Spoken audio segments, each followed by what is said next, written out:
부활로 나오리라. 아멘. 자, 오늘 우리가 읽은 말씀은 매우 중요한 내용을 다루고 있습니다. 오늘 예수님께서는 예수님 자신이 누구신지, 그리고 자신이 하시는 그 사역이 얼마나 중요하고 권위가 있는지를 말씀을 하시는데, 아버지와 아들의 관계 속에서, 다시 말하면 하나님 아버지와 그의 아들 예수 그리스도와의 관계 속에서 예수님 자신의 정체성, 나는 누구인가, 그리고 내가 하는 사역의 권위가 어디에서부터 오는지 예수님 말씀하고 있습니다. 오늘 본문의 배경은 예수님께서 베데스다 연못에서 38년 된 병자를 고치신 것 때문에 일어난 이야기입니다. 예수님께서 38년 된 병자를 베데스다 못에서 고치셨는데, 베데스다라는 이름의 뜻은 자비의 집이라는 뜻을 가지고 있습니다. 그런데 사실 그곳은 자비가 없는 집이었어요. 왜냐하면 물이 움직일 때 가장 먼저 들어간 사람이 병을 낫는다, 그런 전설이 있었기 때문에 모두가 다 스스로 움직이기 어려운 사람들이 병을 낫고자 그곳에서 기다렸지만, 물이 움직일 때 제일 먼저 들어간 사람은 한 사람밖에 없잖아요. 그리고 사실 그렇게 들어간다고 해도 그곳에서 병을 낫는다는 보장도 없습니다.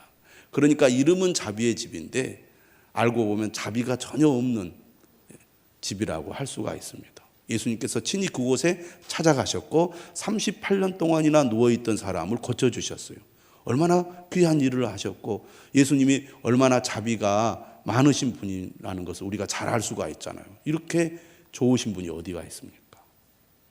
그런데 예수님께서 이 38년 된 병자를 고치신 날이 하필이면 안식일이었습니다. 그러면 하나님의 말씀을 잘 안다는 유대인들은 예수님이야말로 하나님이 보내신 자비의 사람이다, 이렇게 인정해야 마땅할 텐데 안식일에 병을 고쳤다는 것 때문에 트집을 잡고 있습니다. 그리고 오늘 본문에 보면 안식일에 병을 고쳤기 때문에 예수님을 박해했다고 돼 있어요. 예수님은 이러한 현실 앞에서 자신이 누구인지를 오늘 분명하게 말씀을 하고 있습니다. 17절에 뭐라고 얘기하느냐? 유명한 말이죠. 내 아버지께서 이제까지 일하시니 나도 일한다. 한번 따라서 합시다. 내 아버지께서 이제까지 일하시니 나도 일한다. 하나님 아버지는 일하시는 분이시죠. 하나님 아버지께서 세상을 사랑하셔서 세상을 창조하시고 세상을 다스리십니다. 이 말은 곧 하나님께서 일하신다는 말씀이죠. 누구를 위해서 이렇게 일하십니까?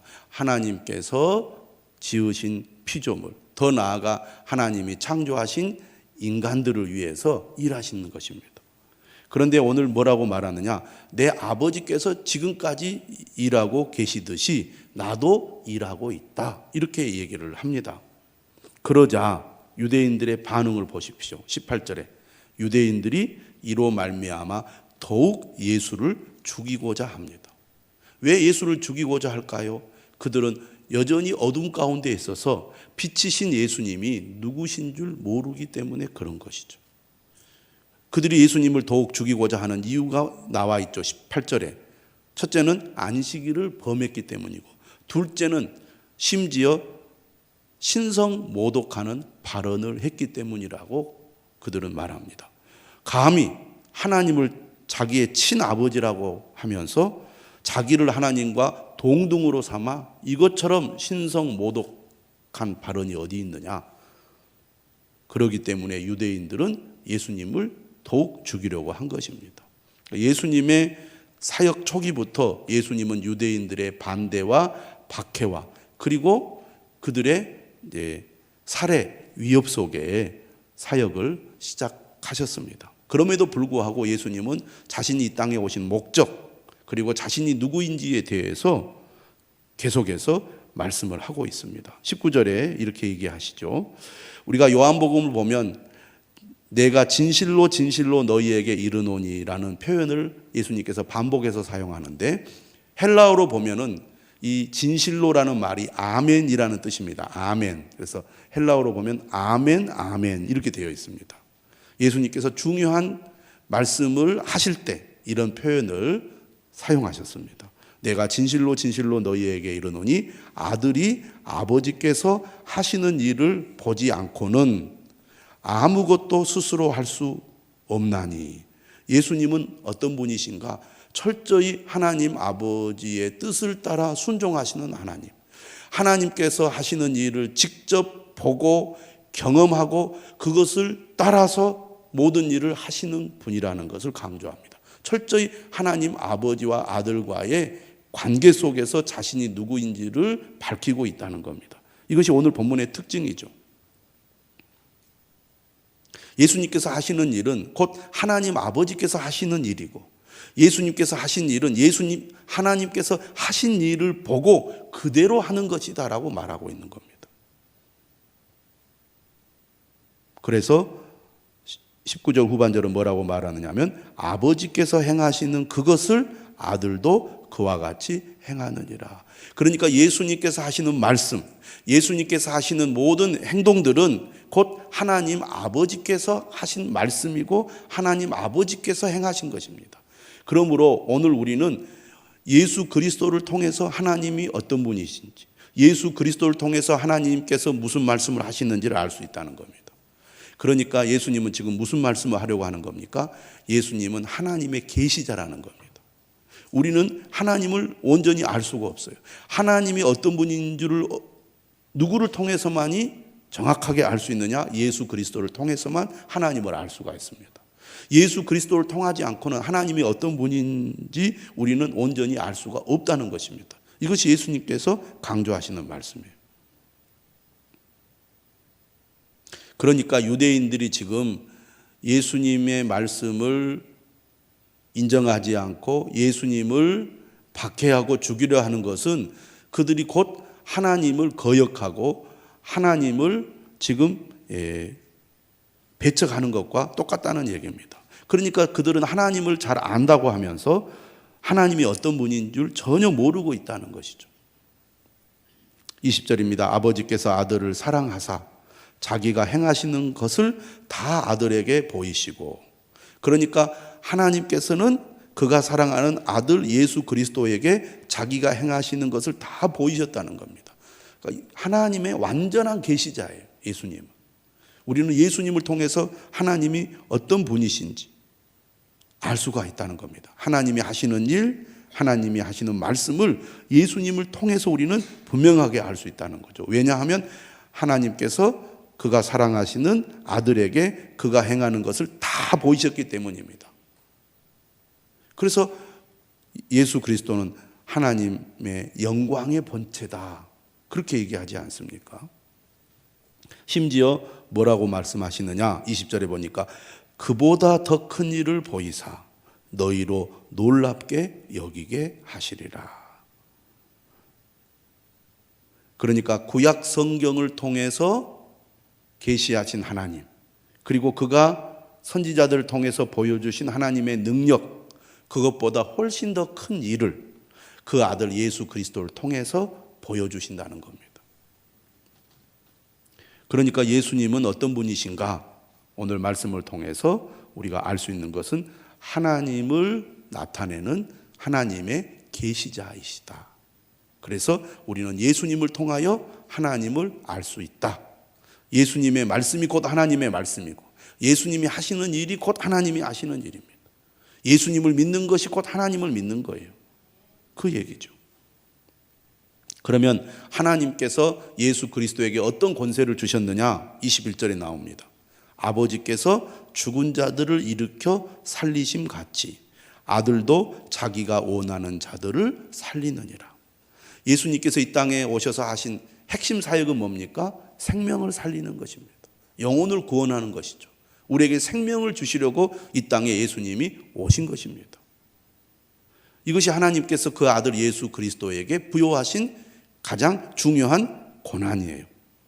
두 번째는 뭡니까? 22절에 아버지께서 아무도 심판하지 아니하시고 심판을 다 아들에게 맡기셨으니, 하나님께서는 자신의 일과 역할을 그의 아들에게 완전히 위임하신 거예요.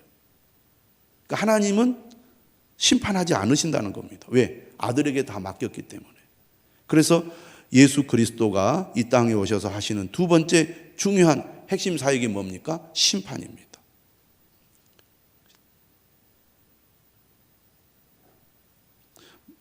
모든 진리는 예수 그리스도로부터 나오기 때문에 무엇이 옳은지 무엇이 잘못된 것인지 그것을 정확하게 판단할 수 있는 분은 누구에게 그 권한이 있다? 예수 그리스도에게. 여러분, 우리가 아무리 내가 옳다 네가 옳다 따져도 우리가 주장하는 것은 권위가 없지요. 법원으로 가야 됩니다.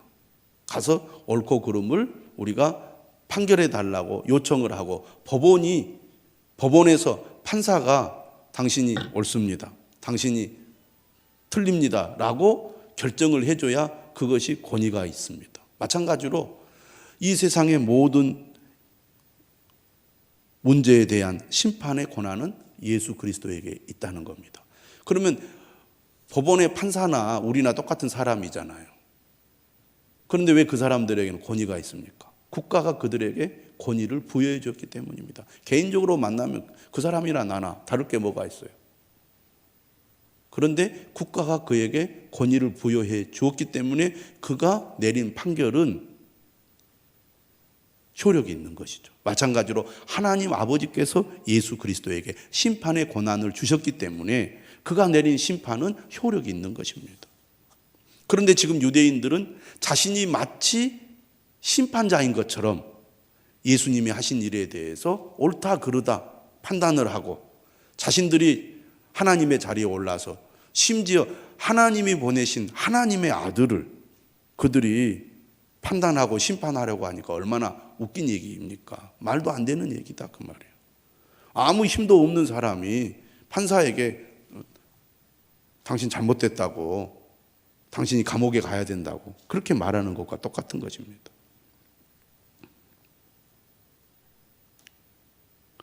(23절이죠) 이는 모든 사람으로 아버지를 공경하는 것 같이 아들을 공경하게 하려 하심이라. 하나님 아버지께서 예수 그리스도에게 생명을 살리는 권세와 심판하는 권세를 주신 이유가 어디에 있느냐?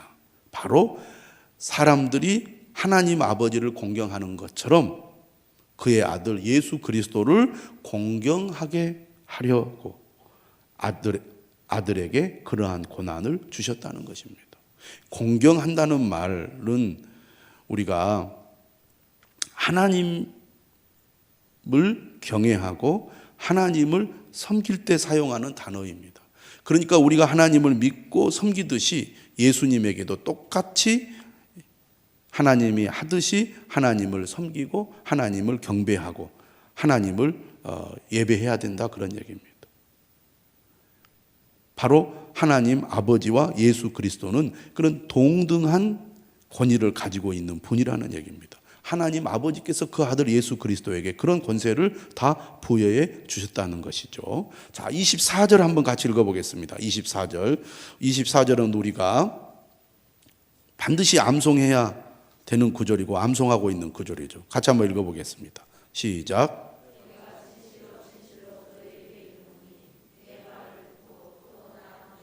믿는 자는 영생을 얻었고 심판에 이르지 아니하나니 사망에서 생명으로 옮겨졌느니라. 예, 사망에서 생명으로 옮겼느니라. 우리가 애우는 암송 구절입니다.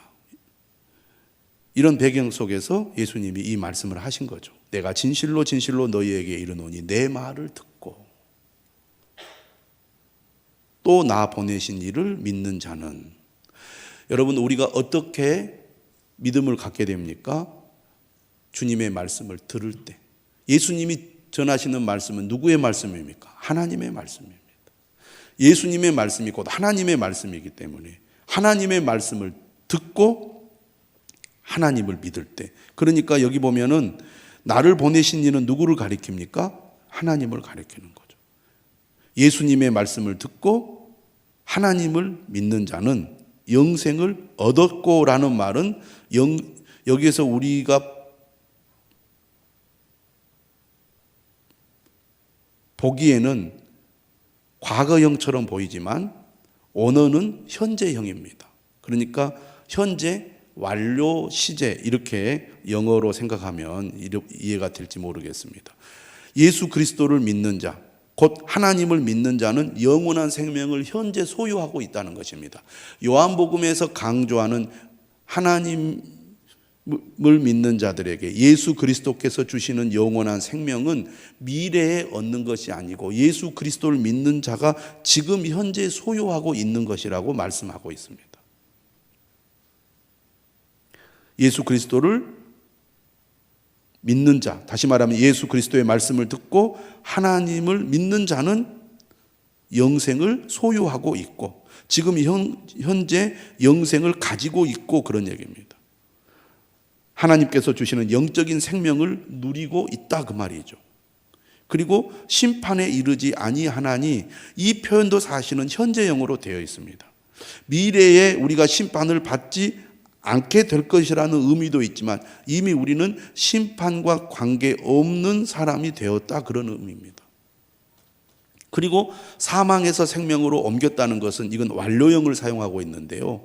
우리는 영적으로 죽음의 상태에 있었지만 예수 그리스도를 믿는 자는 이미 사망에서 생명으로 위치가 이동이 되었다 그런 얘기입니다. 우리가 21절에서 하나님께서 그 아들로 하여금 자기가 원하는 자들을 살리는 권세를 주셨다고 말씀하지 않았습니까? 그러면 어떤 사람이 예수님을 통하여 생명을 얻게 됩니까? 예수님이 전하는 말씀을 듣는 자입니다. 말씀을 듣는 자. 그러니까 어둠 가운데 있는 자들은 빛을 싫어하기 때문에 빛 가운데로 오지 않습니다. 빛 가운데로 오지 않는다는 것은 빛 대신 그리스도께서 전하시는 하나님의 말씀을 들으려 하지 않는다는 것입니다. 여러분, 어떻게 구원의 역사, 생명의 역사가 일어납니까? 주님의 말씀을 들을 때 일어납니다. 지금도 마찬가지죠. 말씀을 듣기를 싫어하면 은혜 받기가 어렵습니다. 말씀을 듣지 않으면 구원의 역사가 일어나기 어렵다 그 말입니다.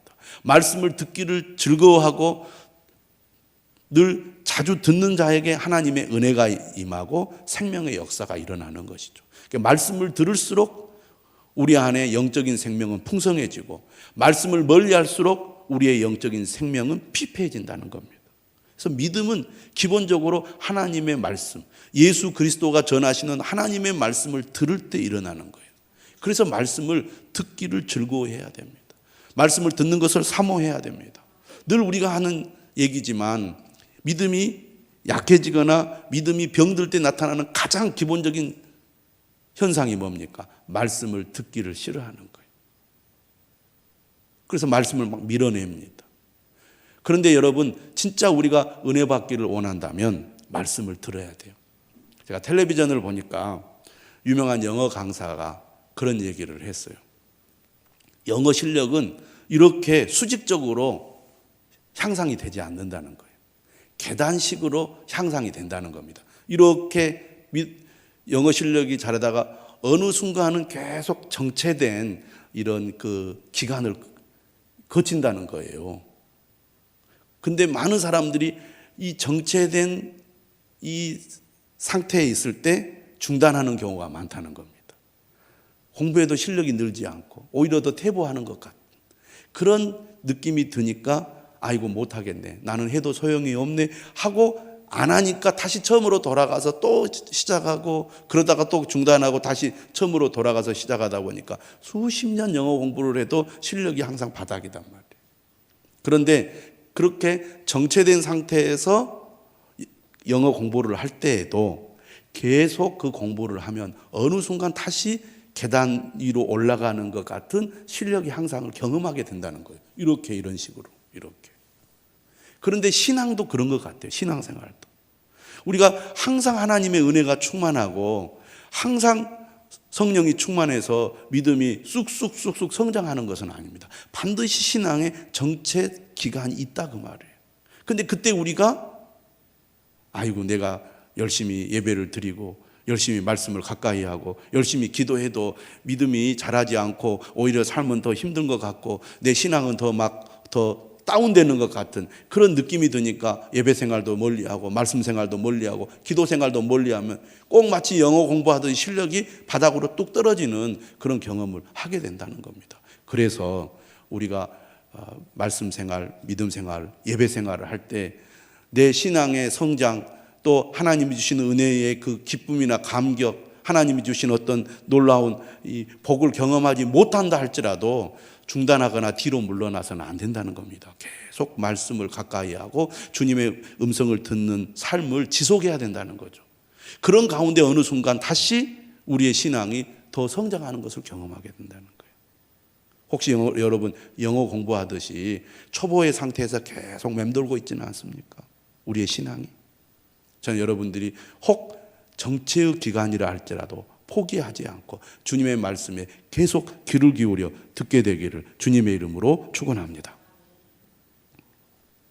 우리가 예수 그리스도를 믿음으로 얻게 되는 이 놀라운 복은 바로 주님의 말씀을 듣는 데서부터 시작하는 거예요.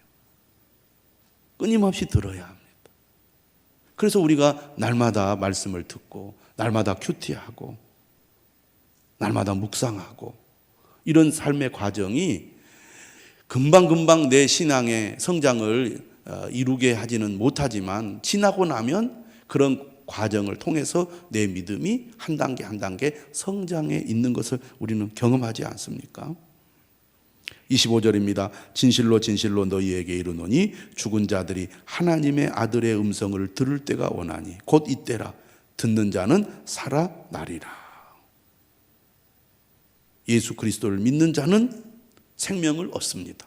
심지어 죽은 자들도 생명을 얻게 될 것입니다. 아버지께서 자기 속에 생명이 있음 같이 아들에게도 생명을 주어 그 속에 있게 하셨고, 예수 그리스도는 생명이 되신, 그분이 생명이십니다. 그 생명이신 그리스도께서 우리에게 또한 생명을 주시는 분이시죠. 그리고 27절 또 말합니다. 인자됨으로 말미암아 심판하는 고난을 주셨느니라. 심판하는 고난을 주셨느니라. 이를 놀랍게 여기지 말라. 무덤 속에 있는 자가 다 그의 음성을 들을 때가 오나니. 마지막 때 생명의 부활을 경험하게 될 것을 약속하고 있습니다. 선한 일을 행한 자는 생명의 부활로, 악한 일을 행한 자는 심판의 부활로 나오리라. 우리가 다 죽지만 죽음으로 끝나지 않고 부활의 은혜를 경험하게 될 것입니다. 우리 모두 이러한 부활의 소망을 가지고 오늘도 예수 그리스도의 말씀을 듣습니다. 그런데 믿는 자는 생명의 부활로, 믿지 않는 자는 심판의 부활로 나온다는 거예요. 그런데 우리가 주목해서 봐야 될 단어가 뭐냐면 행한 자입니다. 요한복음에서 믿음이란 행함이 따르는 믿음이에요. 그냥 우리가 지식으로, 그냥 마음으로 동의하는 것이 믿음이 아닙니다. 진정한 믿음은 반드시 행함이 따르는 믿음이어야 진정한 믿음이라는 거죠. 그렇기 때문에 오늘 29절은 선한 믿는 자는 생명의 부활로 이렇게 표현하지 않고 선한 일을 행한 자라는 표현을 사용하고 있는 것입니다. 요한복음을 보면은 믿음으로 영생을 얻고 믿음으로 구원을 받는다는 말씀을 하잖아요. 그런데 오늘 본문은 선한 일을 행한 자는 생명의 부활로. 다시 말하면 예수 그리스도를 믿고 그의 말씀을 따라 순종하는 자는 생명의 부활을 얻게 되지만, 예수 그리스도를 믿지 않고 그의 말씀을 따르지 않는 자, 순종하지 않는 자는 곧 심판의 부활로 나올 것이라는 말씀입니다. 여러분, 오늘 우리는 예수 그리스도가 어떤 분이신지, 그분이 이 땅에 오셔서 하시는 일이 무엇이었는지, 그리고 우리가 그를 믿고 따름으로 얻게 되는 복이 무엇인지를 오늘 말씀을 통해서 분명히 알고 예수 그리스도를 믿는 믿음을 굳게 가지고 그의 말씀을 늘 기울여 들음으로 날로 날로 성장하는 저와 여러분들이 되시기를 주님의 이름으로 축원합니다.